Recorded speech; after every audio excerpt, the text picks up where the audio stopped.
President Donald Trump has announced that the United States will take over Gaza, a move that has sparked strong international condemnation. His comments mark a major departure from decades of U.S. foreign policy, which has historically supported a two-state solution to the Israeli-Palestinian conflict. During a White House press conference alongside Israeli Prime Minister Benjamin Netanyahu, Trump stated, "The U.S. will take over the Gaza Strip, and we will do a job with it too. We'll own it." He described his vision for the region, claiming that Gaza could become the Riviera of the Middle East. Trump also announced his intention to visit Gaza soon.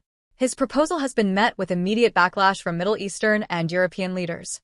Arab nations have strongly rejected the idea, particularly any suggestion that Palestinians should be displaced from Gaza.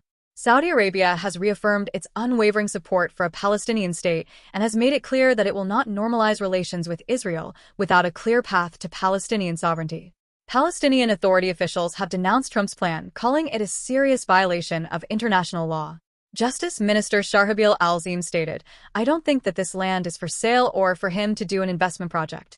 We are not leaving, and he has no right whatsoever to decide for us."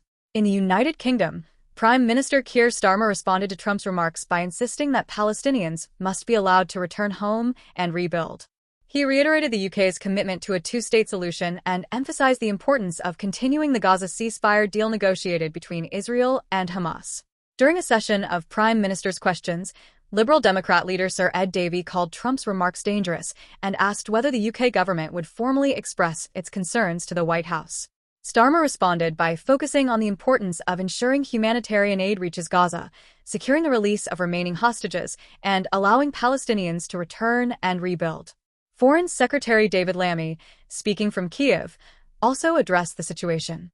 He stated, "We've always been clear in our belief that we must see two states. We must see Palestinians able to live and prosper in their homelands in Gaza and the West Bank." The UK government has said it will engage in discussions with the Trump administration regarding his proposals. A spokesperson for Prime Minister Starmer stated, "The UK's position is that there must be a scenario where Palestinians are able to return home. The situation in Gaza remains dire, with much of its infrastructure destroyed after more than a year of war between Israel and Hamas." In January, a ceasefire agreement was reached between Israel and Hamas, leading to the release of Israeli hostages and Palestinian prisoners. Despite this, Trump has suggested that Palestinians could be resettled elsewhere. He stated that relocation could happen in areas where the leaders currently say no. However, both Jordan and Egypt have categorically rejected any proposals for resettling Palestinians outside Gaza. Trump's remarks have heightened tensions in the region, with critics arguing that his plan disregards Palestinian sovereignty and international law. His proposal has also drawn criticism from long-standing U.S. allies, including France and other European nations.